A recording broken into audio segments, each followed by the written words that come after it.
The stars looked strange out here, too quiet, too sharp. Commander Jake Morrison stood at the edge of the Thunder Bay's darkened bridge, his eyes half-lidded, the neural link humming quietly at the base of his skull. The ship was dead by every detectable measure. No life signs, no power readings, not even a whisper of electromagnetic noise. Which was exactly how they planned it, sir. Came a soft voice through the neural feed. Captain Lisa Brooks, his second-in-command alien. Vessel is closing in. Same trajectory, slow skin pulses. They've taken the bait. Morrison didn't move, not physically.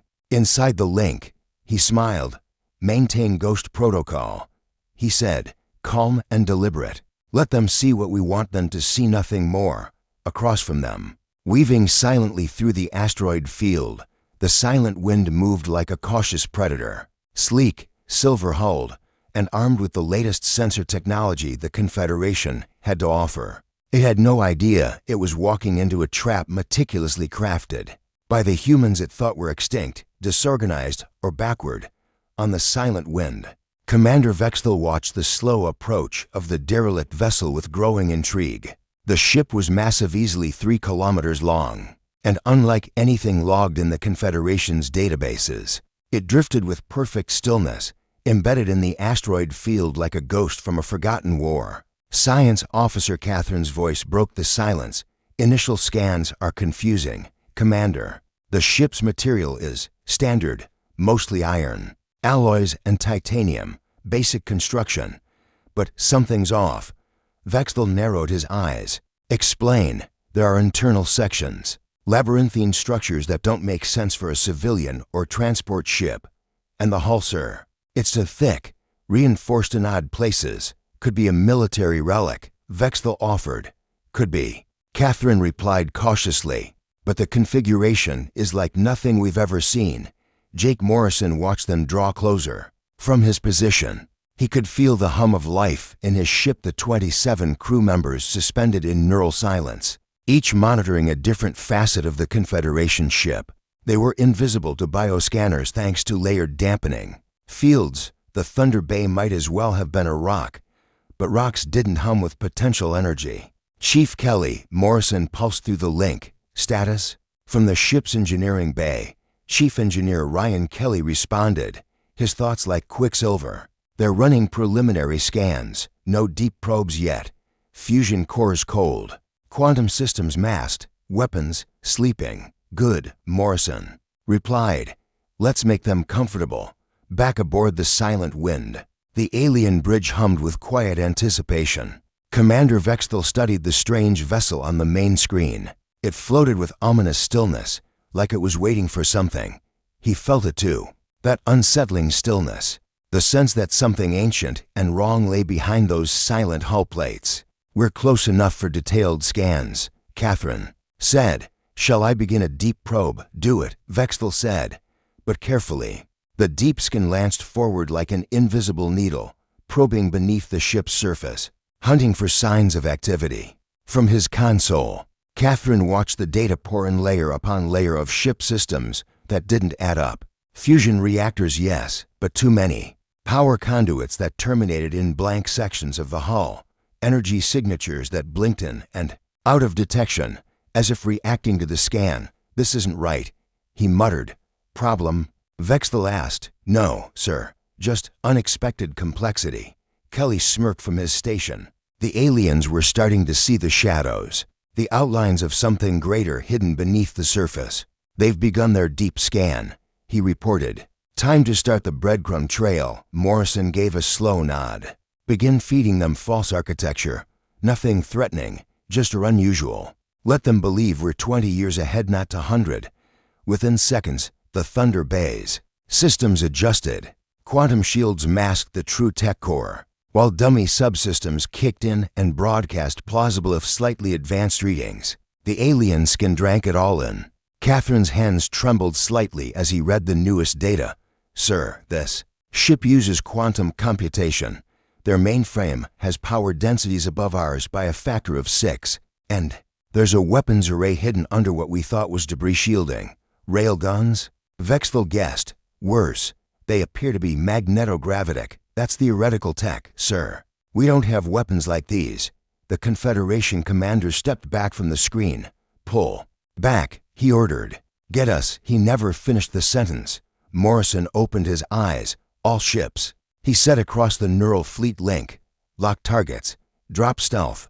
Fire on my mark." In the black void behind asteroids and moon fragments, 17 human warships blinked into visible light like spirits rising from the grave. Their systems came alive in an instant, weapons humming, drives flaring. Kelly laughed in delight. They just realized they walked into a net. "Mark," Morrison said. The Thunder Bay fired first 6 hypervelocity projectiles tearing through the vacuum of space at fractional light speed, smashing into the Silent Wind's hull before its crew even had time to scream. The shockwave echoed through the alien vessel, shredding decks and igniting internal systems. On the Silent Wind's bridge, Vexthal barely managed to shout, "Shields!" before the secondary volley hit. Back aboard the Thunder Bay, Morrison's hands twitched, shifting tactical flows across the neural web. Lisa Brooks led a trio of flanking ships to intercept the alien. Reinforcements emerging from hyperspace. Energy beams lit up the asteroid field. And yet, through it all, Morrison remained calm. Because this was the beginning, not of a war, but of a message. The void between stars was silent, but not still. As Commander Vexthal stood on the bridge of the Silent Wind, staring at the raw data flowing in from the derelict ship ahead, he felt the first whispers of unease brush his thoughts. Nothing about. The massive vessel made sense. The hull was ancient by appearance, yet it radiated subtle readings of advanced technology. And still, there was no sign of life, no trace of active systems, a ghost drifting in the dark. "Sir, Science Officer." Catherine's voice echoed through the bridge, heavy with confusion. "Their data streams, they don't align. Every reading contradicts the last. It's like the ship was built to mislead our scans." Commander Vexthal's long fingers tapped against the armrest of his chair. "What are you saying, officer?" "I'm saying, either the ship was designed to look like a primitive vessel, or someone has gone to great lengths to mask its true nature." Across the void, deep inside the human battleship Thunder Bay, Captain Jake Morrison paced quietly on the bridge, neural link humming beneath his skin. The humans aboard remained perfectly still, their biosignatures suppressed, their systems ghosted under layers of misinformation. They knew the aliens were watching, scanning, probing. The bait had been taken. "Sir," Lieutenant Amy Chen whispered via the neural link, her voice as calm as it was deadly. "They're attempting to initiate a partial docking maneuver. Looks like they want it aboard." "Perfect," Morrison murmured. Phase 2 is go. The humans had planned for this. The Thunder Bay was more than a ship, it was a weaponized trap. Every surface had been engineered to hide, every system tuned to deceive. But the aliens had no idea. They thought they were in control. They thought they were the apex species in this quadrant. Aboard the Silent Wind, docking clamps extended slowly, cautiously. The ship's boarding team, clad in dark, reflective armor, prepared to enter the mystery vessel.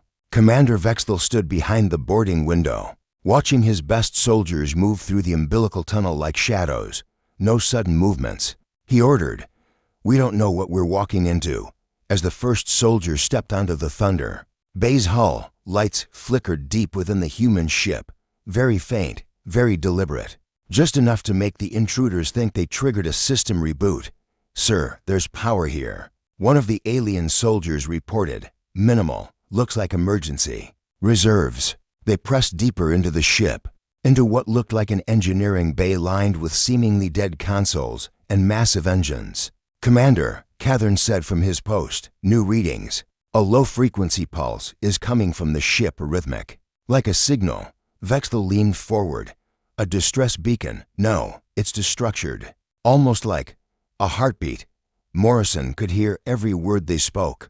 His team had tapped into their comms the moment they attempted to scan the ship. Information was a battlefield, and the humans were winning. "Chief," Morrison said, addressing Chief Engineer Kelly through the link. "Ready our welcoming committee. Soft start.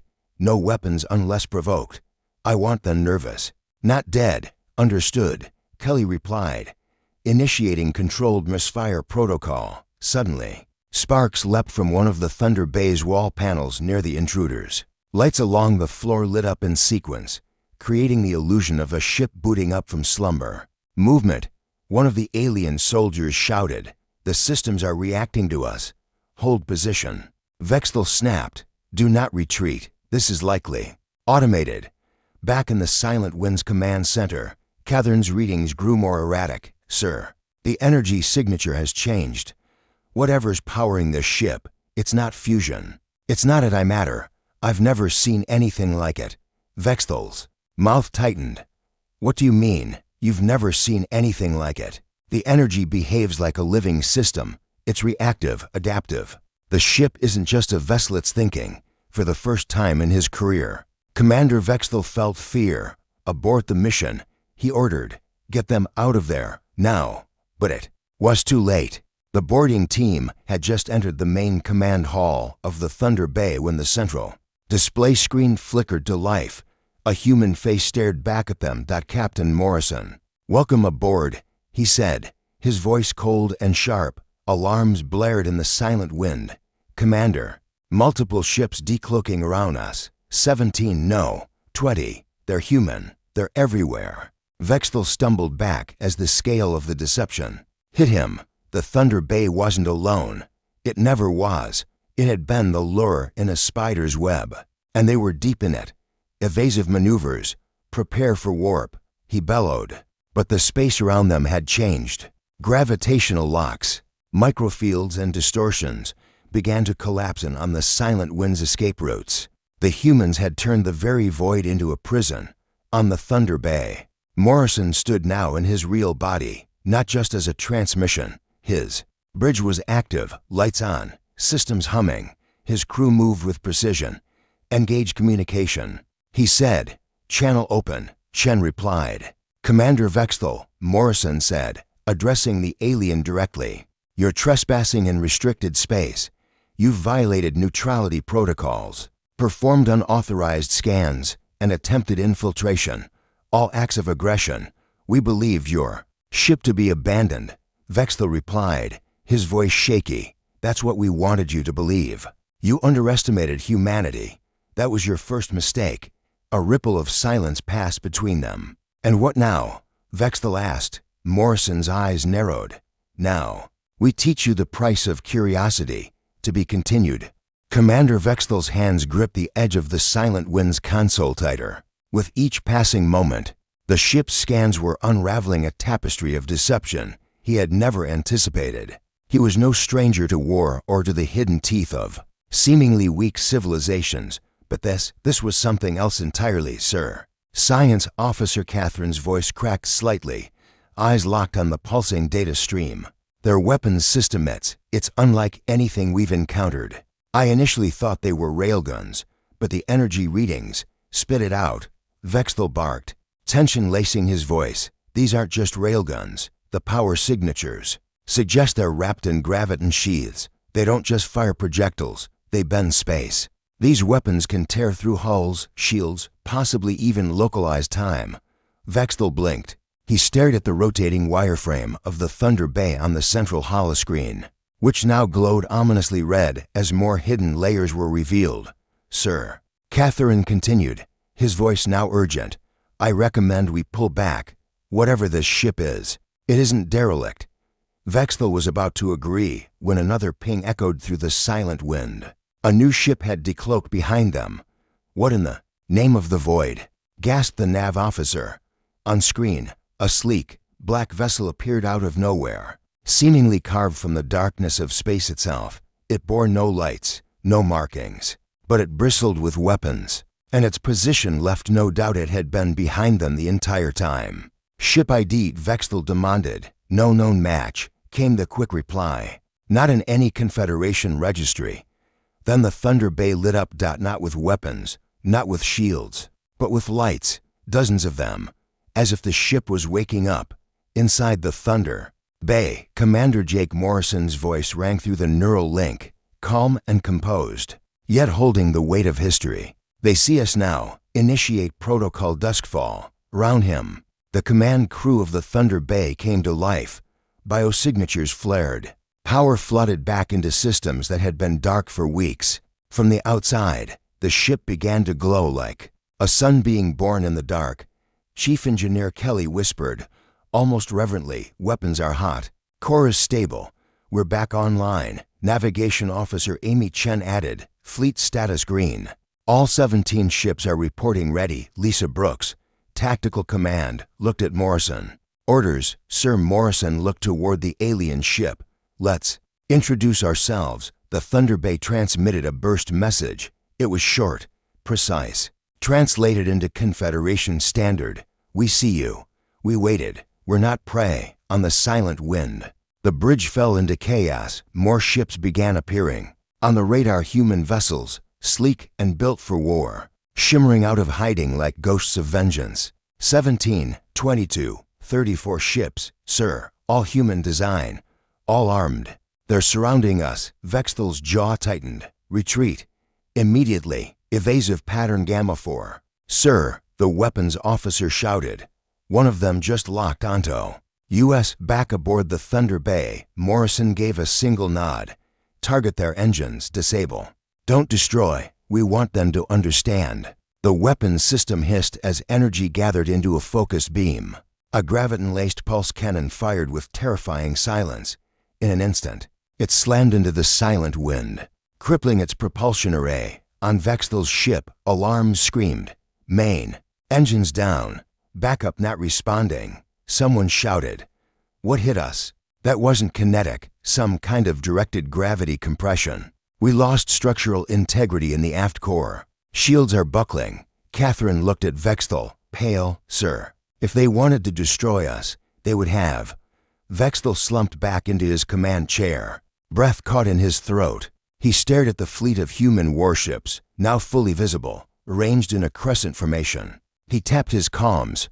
"All ships, stand down. Signal command. We've made a grave mistake." On Earth, the news spread like wildfire. Confederation scout ship disabled by Earth's new warfleet. Humanity reveals hidden fleet. After decades of preparation, the alien war has begun. In a dark war room beneath the ruins of old Geneva, leaders from every nation gathered. Holograms of Morrison and his crew floated above the table. "So it's true." President Asimov of the Eurasian Union said, voice grim. Admiral Stone, representing the United Earth Defense Command, nodded. "We kept it buried. Hidden under cover projects and asteroid mining ops. But yes, we've been building this fleet for 25 years. And now," asked the Brazilian delegate. Stone's expression was stone cold. "Now we let them know Earth will not bow." Back in orbit, Morrison stood at the window of the Thunder Bay, arms behind his back. The silent wind was now being gently towed by two human ships. "They'll tell their Confederation friends," Lisa said quietly beside him. "Good," Morrison replied. "Let them know the age of hiding is over. Humanity stands now, armed, united, ready. And if they send more..." He looked toward Earth, its blue and green surface shining in the distance. "Then they'll find out what it means to fight someone who has everything to lose." To be continued. Aboard the alien vessel Silent Wind, panic bloomed like a virus. Commander Vexthal had seen many strange things in his decades of patrol. Through uncharted space, derelict ruins of long-dead civilizations, bizarre cosmic anomalies, and even an antimatter storm that had swallowed an entire fleet. But nothing compared to this. The ship they had believed to be dead, the human vessel, was very much alive. Not just alive, but aware. "We're still." It had been watching them the entire time. "Commander." Science Officer Catharne's voice cracked through the chaos. His usual analytical calm fractured. "Their internal systems just rerouted our scans. We're not seeing the true ship anymore. We're seeing what they want us to see." Vexthal bared his teeth, his four-fingered hands clenching into fists. "Then stop the scan. Pull back now. It's not responding." Catharne shouted. "The scanning beam, it's been hijacked." Back aboard the Thunder Bay, Captain Jake Morrison stood. His neural link synced perfectly with every station, every system, every heartbeat aboard his ship. Around him, the crew remained silent and still, buried in their own neural trance. Eyes closed but minds linked in deadly focus. They've realized the bait was poisoned. Morrison said aloud, In engineering, Ryan Kelly chuckled dryly. They're scrambling, trying to shut down the scan. Too late. Lisa Brooks, standing beside Morrison, added, and now comes the second surprise. She pressed her hand against the control panel. On her cue, a new signal pulse left the Thunder Bay. Invisible to the alien vessel's primitive sensors, it activated dormant systems in 17 hidden ships across the asteroid field. The Silent Wind's sensors screamed in alarm. Multiple signatures, yelled the navigation officer. 17 no. 20 human vessels just lit up across the sector. Commander Vextel froze. How did we miss them? Where were they hiding? Catherine swallowed hard. They must have been dormant, shielded, no emissions. Like corpses waiting for. He didn't finish. The Thunder Bay's calm system flared to life. Morrison's voice filled the bridge of the Silent Wind. Calm, measured, terrifying. Confederation vessel Silent Wind. This is Captain Jake Morrison of the United Earth Defense Fleet. Your actions have been noted, your intentions logged, your technology compromised. You are trespassing in restricted space. Power down your systems and prepare for boarding. The transmission ended. Dead silence fell over Vextel's bridge. For a moment, no one spoke. Then, Commander, asked the weapons officer. Orders. Vextel's brain scrambled for options. Fight, flee, call for reinforcements. But every instinct, every ounce of training told him one thing. They had been outplayed.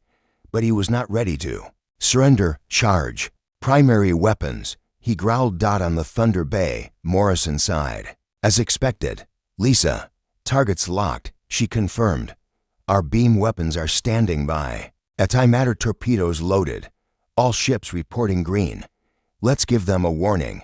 Hit them soft. Lisa nodded, firing low-yield plasma. Burst from the Thunder Bay's underbelly. A lance of blue-white energy screamed through the void, slamming into the Silent Wind's outer shield. It didn't destroy the ship, but it ripped away every stealth ray and sensor pod on the hull. The Silent Wind went blind. Inside, sparks flew across the command consoles. Vextel staggered as the ship lurched. Catherine was thrown to the deck.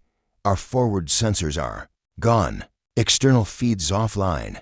Targeting systems dead. How Vextel bellowed. They're decades ahead of us, Catherine muttered, crawling back to his station. Maybe centuries. The transmission from Morrison came again. Second warning. Silent Wind.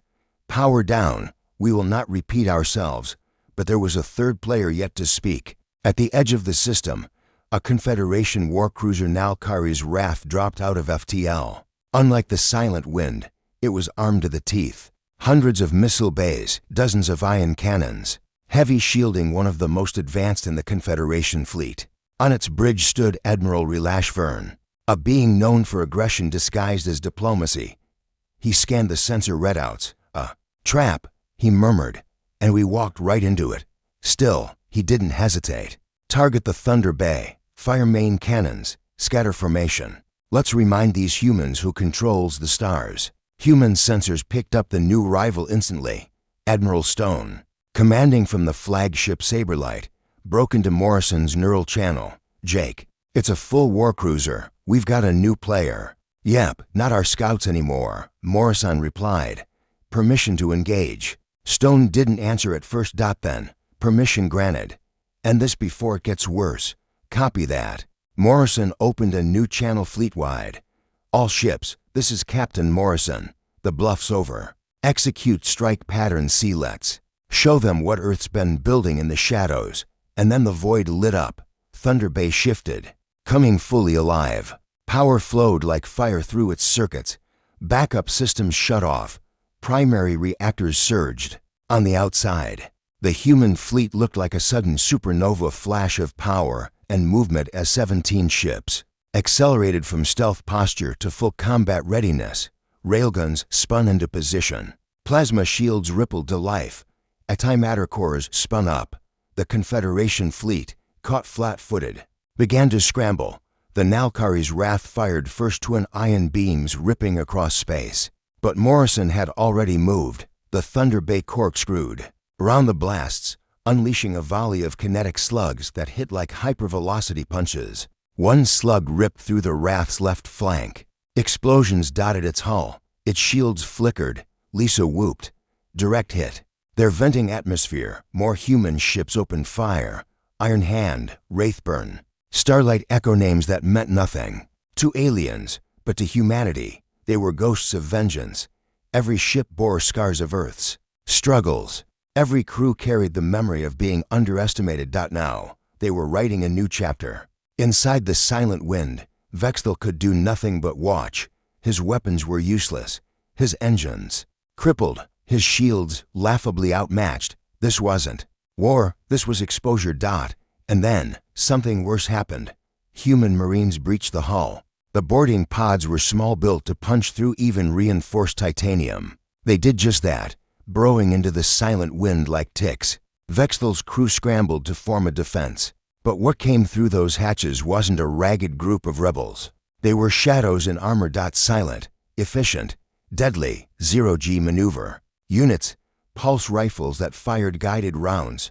Neural combat HUDs sensed with every teammate. Vexthal stood in the corridor, blade drawn, breathing heavily. And that's when he saw her, a human. Tall, dark tactical armor. Helmet that glowed red. A single blade in one hand, rifle in the other. She moved like death incarnate. Vexthal swung. She didn't dodge, she disappeared. Reappearing behind him. "You shouldn't have come here," she said quietly.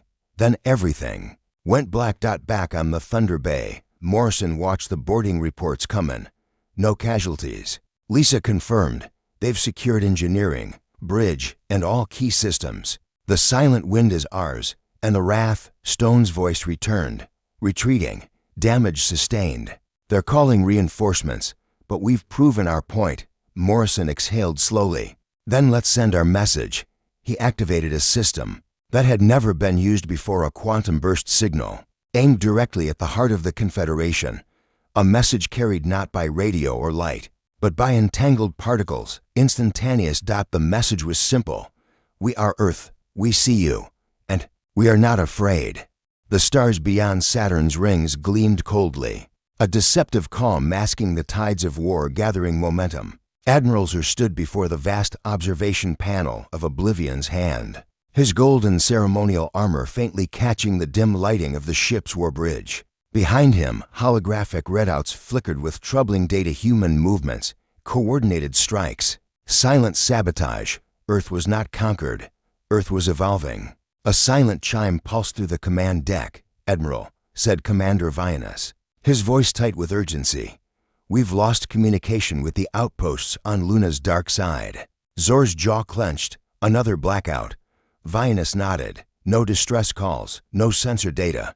"It's as if they were removed. Get me Captain Rokar." Seconds later, Rokar's stern face appeared on the holopad, his fur bristling with stress. "Admiral, I was about to report the same. Forward units stationed in the Martian orbit relay zone just ceased transmission." Zor's glare darkened. "We outgunned them, Rokar. Our numbers, our fleets, our planetary disruptors. They're not attacking us head-on," Rokar interrupted. "They're gutting our logistics, disabling satellites, jamming comms, and doing it with terrifying precision." Zur exhaled slowly. "They signed the treaty. We gave them peace. They gave us the illusion of peace," Rokar growled. "And now they've turned surrender into strategy." Earth orbit, Human Defense Command ship. Resolute Captain Annika Wren leaned over the shoulder of tech specialist Marco Lee, watching the AI display render the Council's next likely deployment route. Outside the ship's hull, Earth spun. Beneath them, beautiful and defiant, 3 more Council patrols neutralized, Marco said. 0 fatalities. They woke up floating in escape pods, weapons disabled. "Same as usual," Wren nodded. "That'll sting Zor's pride more than 1,000 deaths." Fleet Admiral Henry Lockitch's voice buzzed into her earpiece. "Annika, your unit will be tasked with protecting Operation Prism. Full intel drop. Coming in. Tightest secrecy. Level 6. Annika frowned. "Prism's active. It is now." Lockitch replied. "You'll rendezvous with Nova 13 on the dark side of the moon. Bring only your most trusted personnel. No digital records. No uplinks. We're ghosting this one." "Understood." She turned to Marco. You're with me. Encrypted equipment only. No backups. We're going off-grid. Operation Prism Site. Lunar black core facilitite structure was hidden deep beneath the moon's crust. A marvel of secret engineering constructed over a decade before humanity's official first contact. Beneath 10 kilometers of rock and regolith, Prism's core pulsed with ancient energy. Not human, not council, it's alien. Marco whispered. But not their kind of alien. Annika walked slowly around the pulsating core, its fractal light patterns cycling faster as they approached. It had been buried here, unearthed by accident during deep lunar surveys years ago long. Before Earth joined the Galactic Council, the Council's biggest mistake was thinking Earth was new to the galaxy. Have the other teams arrived? She asked. Dr. Korin Takara emerged from the shadows, his lab coat flickering with bioenhancement patches. 10 nations worth of covert scientists, soldiers, engineers, all human, all loyal, and the device. Takara looked grim. We activated it. The core pulsed once deep, resonant, and strange. We've spent years learning how to interpret its output. Takara continued. It's a communication node, a relay. But not just for sending messages, more like waking something, or someone. Annika didn't flinch. Will it fight with us? We don't know, Takara admitted. But it's responding to us, to human signals. Galactic Council, Emergency Summit. Citadel Prime Admiralzer stood in the central arena of the Citadel, surrounded by the other species' highest-ranking officials. He was flanked by holograms of human fleet deployments, scattered anomalies, and strategic disruptions. You said the humans surrendered, barked Chancellor Atak of the Karen Union. They did, Sir said coldly, but they interpreted our treaty creatively. Your treaty has turned them into shadows, said High Warden-like of the Ithari Clade. Every day they grow harder to see, and when they strike, they do so with terrifying efficiency. Their fleet numbers are lower than ours, a synthetic AI representative droned, but the kill ratio favors them 5-1. They exploit emotional hesitation. They weaponize restraint. The humans are not just resisting, Zer admitted, his voice low. They are embarrassing us. Gasps and flutters passed across the delegates. What do you suggest? Astrodoc. Zer stared at the growing cluster of red markers over Earth. We hit them where they live. We remind them what real power looks like. Earth, deep underground refuge. Geneva Sector President Andrea Kale stood before the emergency Global Council, holograms of global resistance forces surrounding her. She wore no insignia, just a simple blue suit and eyes like polished steel. They're planning a direct strike, she said. Likely orbital. Should we launch counter-assault? Asked General Zuberi from Africa's Unified Defense. Corps, no, Andrea said. We let them come. She looked to the side, where Ambassador Lockak was standing with a small device glowing blue in his palm. What is that? Zuberi asked. Lockach's voice was calm. The final failsafe. If they descend, if they breach our atmosphere, it activates. Another weapon. Not quite. Lockak said. It's a message, not to them, to something older, something buried. The room went silent. Moon orbit. Council Armada formation. 1,000 Council warships lined up in aggressive formations, glowing like stars made angry. Their lead vessel, Fury of Stars, charged its planetary disruption cannon, a weapon capable of glassing a continent in minutes. Admiral Zer stood ready. On my mark, we fire. Then the stars shifted. Across space, ripples began distorting light. Ships lost sensor locks. Gravity fluctuated subtly, but unmistakably. Something unseen vast was moving. Admiral, Rokar whispered over the fleet line. There's something. Behind us. Zer turned toward the rearview panels. A shape emerged from the dark. Not a ship, not a fleet. A structure, a being. It didn't belong in Euclidean space. It bent light around it. Time itself seemed to stutter. From Earth's orbit, every human vessel registered its presence, and in unison, their engines went silent. They were no longer the hunters. They were calling the Ancient One. On board the Thunder Bay, Commander Morrison sat quietly, watching the spectacle unfold. Behind his calm face, the neural link pulsed with hundreds of streams fleet data. Crew health, sensor feedback. Amy Chen's voice broke the silence. Sir, the entity has linked with our systems. Morrison didn't flinch. Is it hostile? No. It's asking us questions. Answer them, Morrison said. We've waited long enough. The ship hummed as its systems synced with the alien intelligence. Symbols flowed across displays in languages no human had ever seen. Then, in perfect English, a single line appeared.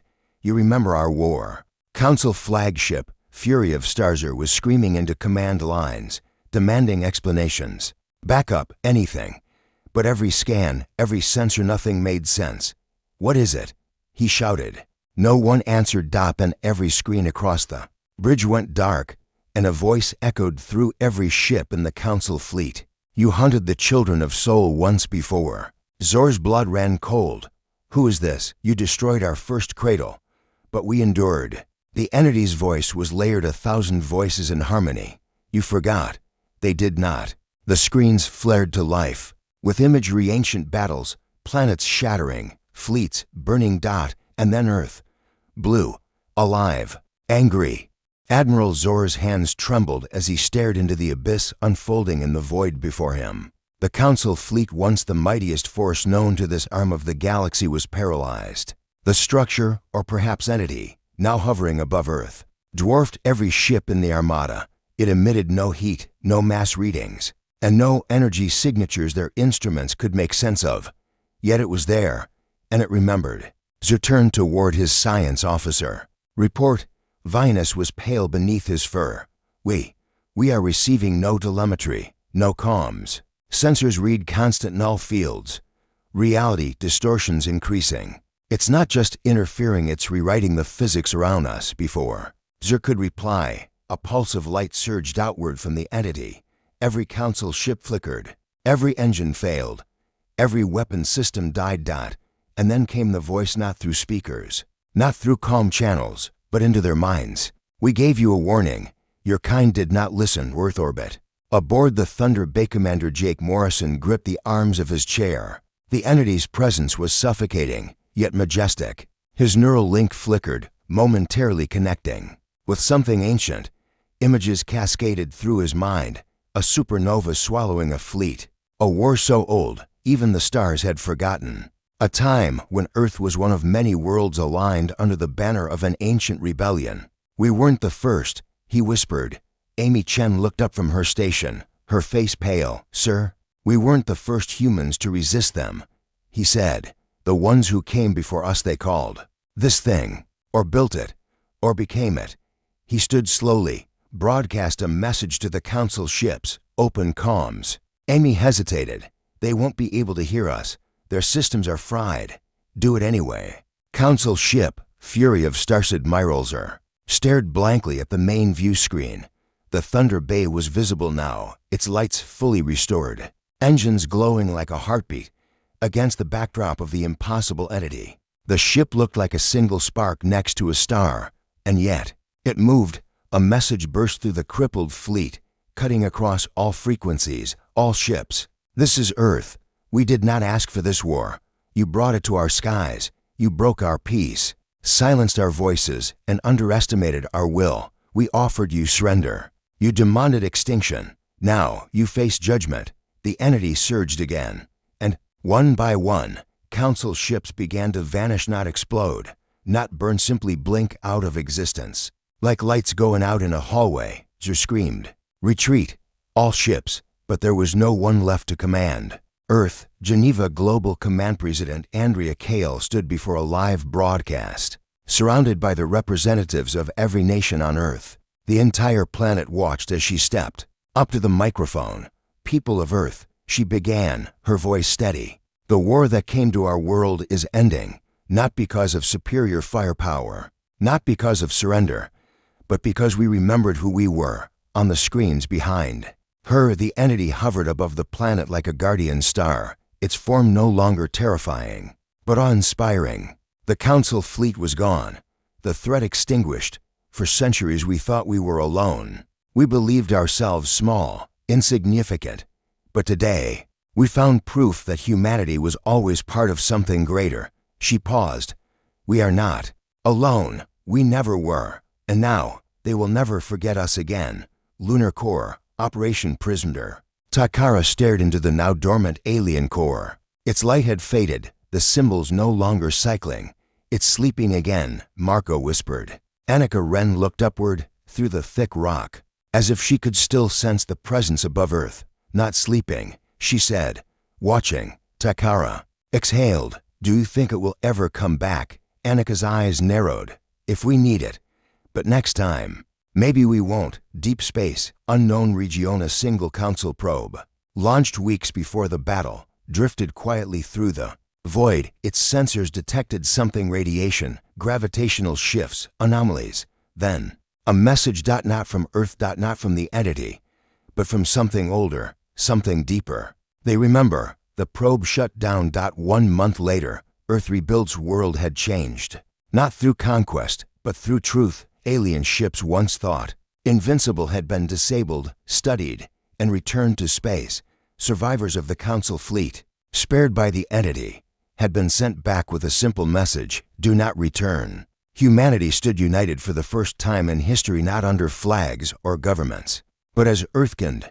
Borders faded, languages blended, technology surged, but most of all, memory awakened. Human children now studied the story of the ancient rebellion, of Sol's lost empire, of the first war forgotten by all but the stars. In the skies above, the Thunder Bay flew again, now renamed the Sentinel. Not a warship, a warning. Final transmission. Log of Commander Jake Morrison. Date: March 19, 2076. 1 year after the judgment, they tried to break us. They thought we were soft, primitive, but we were always something more. Maybe Earth was the last ember of a forgotten fire, or maybe we're the spark of something new. Either way, I know this: if they come again, we'll be ready, not just to fight but to remember. The silence of Earth is over. Let the galaxy listen.